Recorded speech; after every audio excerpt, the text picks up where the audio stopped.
Amis des QDN, bonsoir. Et pour ce 28e épisode de la série, je vais vous montrer pas mal de trucs plutôt outils et mécaniques, très peu d'électronique pour ce QDN.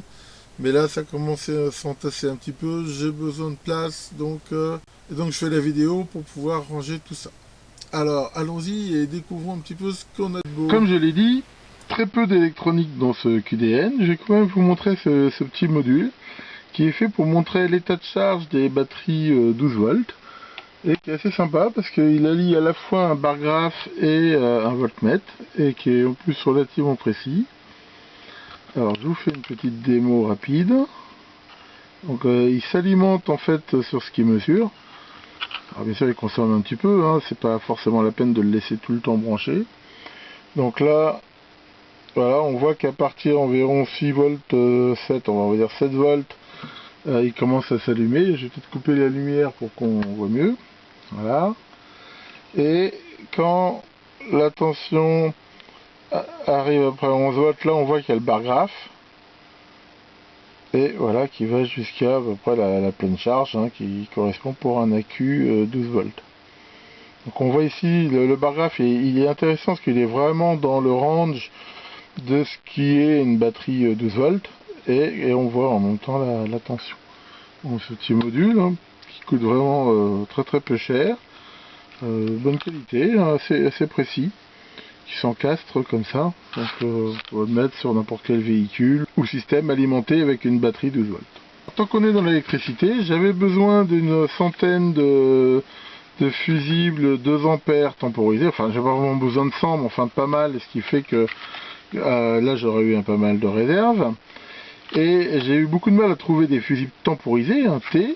Et quand enfin j'en ai trouvé, je dis chouette, je commande une grosse boîte. Et quand je reçois la grosse boîte, miracle de chez miracle, et ben ils sont pas plus temporisés que que la date des impôts. C'est des fast. Donc complètement pas utilisable dans mon application. Donc là bah voilà, c'est des choses qui arrivent. Erreur. Je suis pas sûr que le gars qui vend ça sache faire la différence.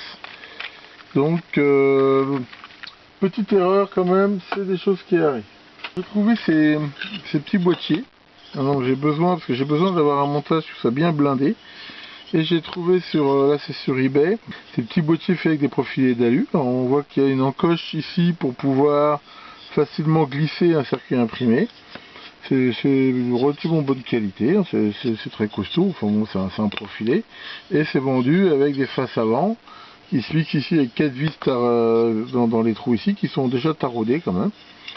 Et ce qui est intéressant surtout dans ces boîtiers, c'est qu'ils ont ces pattes de fixation qui permettent de les fixer à ce qu'on veut. Bon, ils sont vraiment dans un rapport qualité-prix imbattable. Voilà pour la partie électronique. Donc là on voit qu'il n'y a pas grand chose à ce niveau là. Par contre au niveau mécanique, là pas mal de choses intéressantes. Déjà on va commencer à la partie outillage.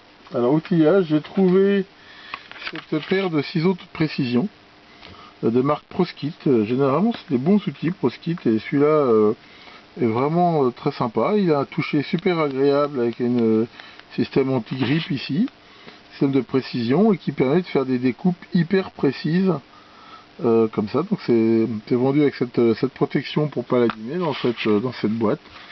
Et vraiment un très bon produit.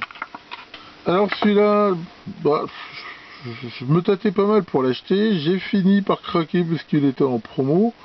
Alors ça fait partie de ces outils soi-disant magiques universels qui permet de dévisser à peu près n'importe quel boulon et quelles que soient les formes. Donc le principe c'est qu'il y a toutes ces espèces de tiges en acier qui sont montées sur ce système de ressort et qu'a priori même quelque chose de pas cylindrique du tout, comme ça par exemple, et ben ça permet de le desserrer. Bon, je suis franc, je ne l'ai pas essayé encore. Il paraît que ça marche bien pour des boulons un peu endommagés ou en même temps des tailles pas tellement standards comme des tailles impériales, choses comme ça. Donc ça me servira je pense pour le tracteur de ma femme qui justement a toujours des boulons un peu spéciaux. Alors, ils disent que ça va de 7 à 19 mm ou un quart de pouce jusqu'à 3/4 de pouce. Par contre l'impression de qualité est assez bonne, c'est vendu ici avec cet adaptateur. Donc voilà pour ce truc là.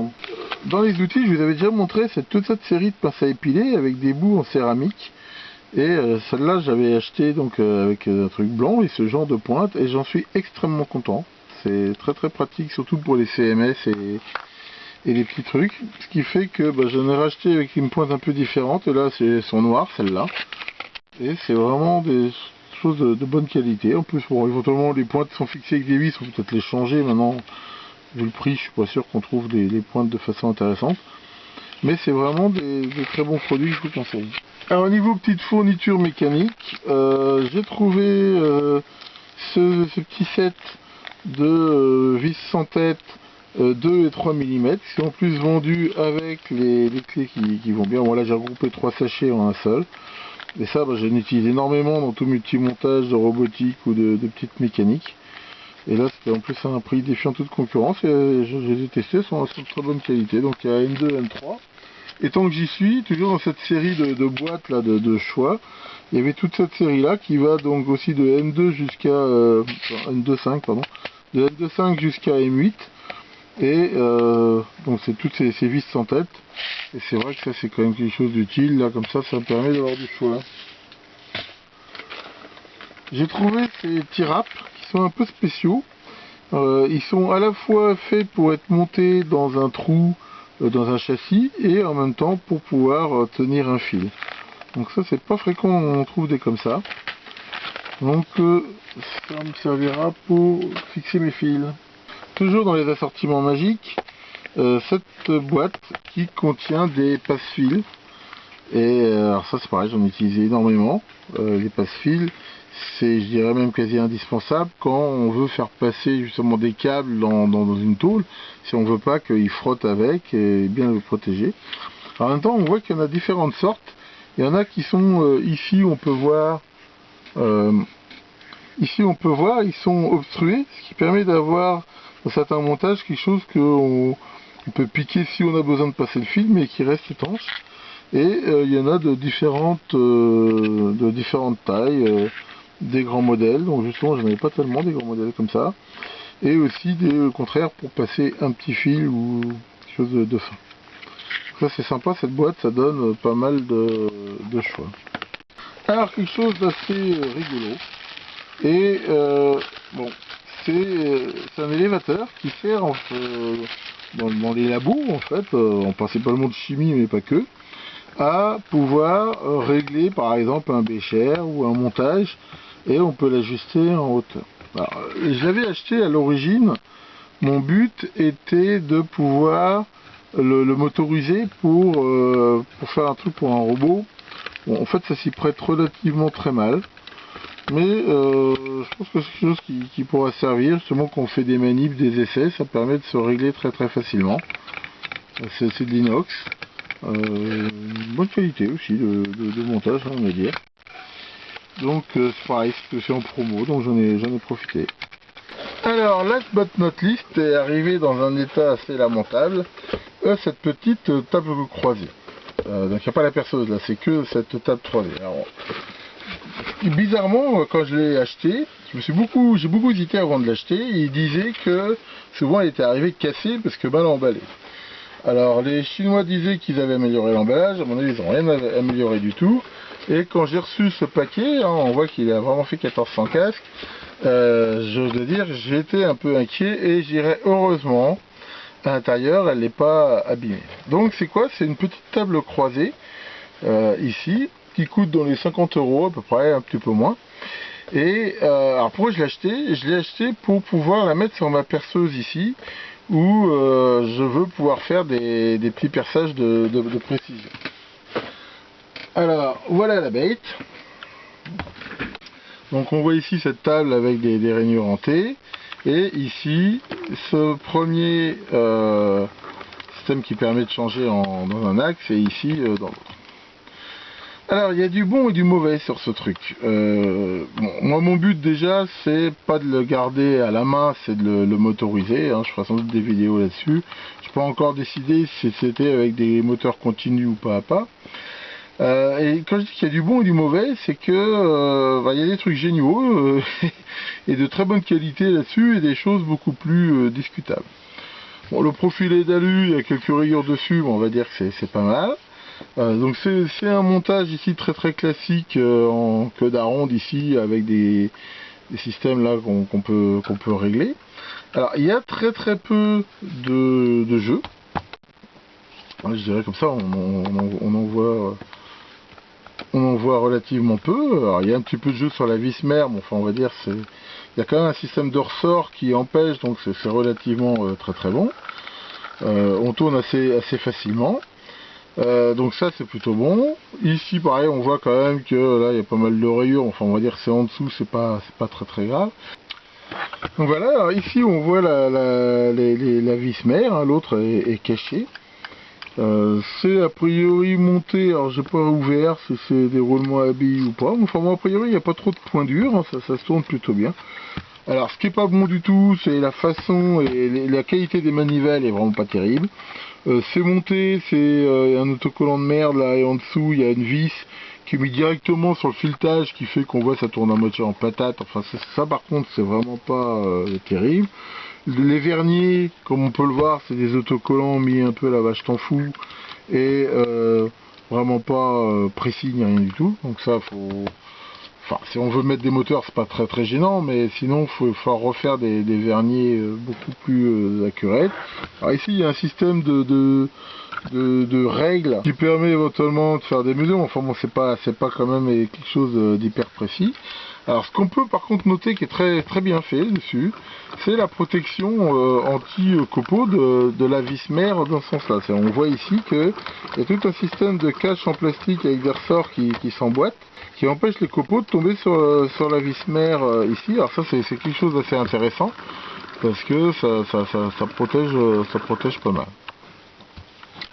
Bon voilà, sinon bah, c'est du plastique. Bon, on va dire que la note globale de ça, j'hésite entre 10 et 12 sur 20. Ça coûte très cher des bonnes tables croisées comme ça, donc à ce prix-là non plus, pas non plus demander la lune. Bon, enfin, je suis un petit peu mitigé. Ce qui est sûr, c'est que si on l'achète comme ça, out of the box, pour l'utiliser en disant je vais faire des trucs précis avec ça, vu la gueule des verniers, j'y crois relativement moyennement. Enfin bon, ça va permettre comme ça de se positionner, mais c'est quand même pas précis. Si par contre on veut refaire des verniers ou motoriser, là il y a quand même matière à améliorer le système, parce qu'il n'y a pas de jeu,